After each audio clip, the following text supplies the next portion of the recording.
இப்போ நம்ம குனஃபா எப்படி ஈஸியாக நம்ம 10 மினிட்ஸில் பண்ணுறதுன்னு பார்க்கலாம். நான் இப்போ சீஸ் குனஃபா பண்ண போகிறேன். குனஃபா டோ எடுத்திருக்கேன். குனஃபா பிளேட்ஸ் ஆர்டர் பண்ணி வாங்கியிருக்கேன். இது வந்து கேஸ் ஸ்டாப்லேயே வச்சுக்கலாம். நமக்கு ஓடிஜியோ எதுவும் தேவையில்ல.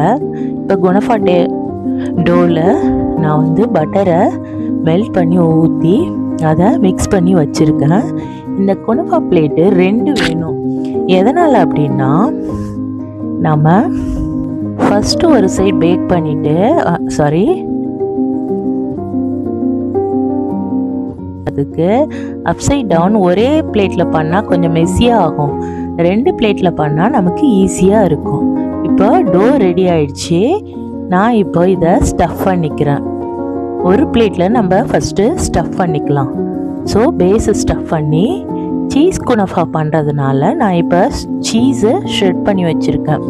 இதுக்கு நீங்கள் வந்து மொசரெல்லா சீஸு இல்லைனா பீஸா சீஸ் தான் யூஸ் பண்ணணும். அப்போ தான் டக்குன்னு மெல்ட் ஆகும், லேயர்டாக வரும். இது வந்து சாண்ட்விச் சீஸு, இதுவும் நல்லாயிருக்கும். மெல்ட் ஆகிறதுக்கு கொஞ்சம் டைம் எடுக்கும். ஸோ சீஸை ஸ்டஃப் பண்ணிவிட்டு அது மேலே திரும்ப குனஃபா டோவை வச்சு நல்லா ப்ரெஸ் பண்ணிக்கிறேன். நீங்கள் நல்லா பட்டரில் க்ரீஸ் பண்ணணும், அப்போ தான் சைடெலாம் ஒட்டாது. இப்போது இந்த பிளேட் வந்து நம்ம ஃபில் பண்ணி வச்சுருக்கோம். இதை எம்டியாக வச்சுருக்கோம். ஒரு சைடு கேஸ் ஸ்டாப்பில் வச்சு குக் ஆனதும் இதில் அப்சைட் டவுன் பண்ணிக்க போகிறோம்.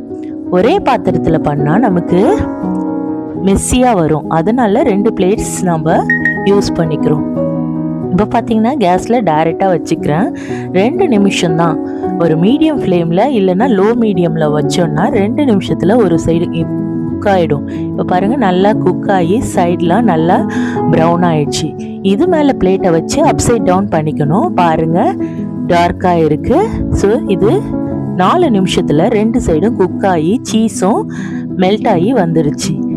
இப்போ நான் சுகர் சிரப்பை அது மேலே அப்ளை பண்ணுறேன். இது வந்து குலோப் ஜாமுனுக்கு பண்ணுவோம் இல்லையா, அந்த சுகர் சிரப் கன்சிஸ்டன்சி. ஸோ இப்போ நான் இதை கட் பண்ணி எடுக்கிறேன். நான் சிரப்பில் இது டிப் ஆகி நல்ல சீஸ் மெல்ட் ஆகி சூப்பரான ஒரு கன்சிஸ்டன்சியில் இது வந்திருக்கு. ரீசன்ட் டேஸில் இதுதான் எங்களோட ஃபேவரட்டான டெசர்ட். நீங்களும் ட்ரை பண்ணி பாருங்கள். வேறு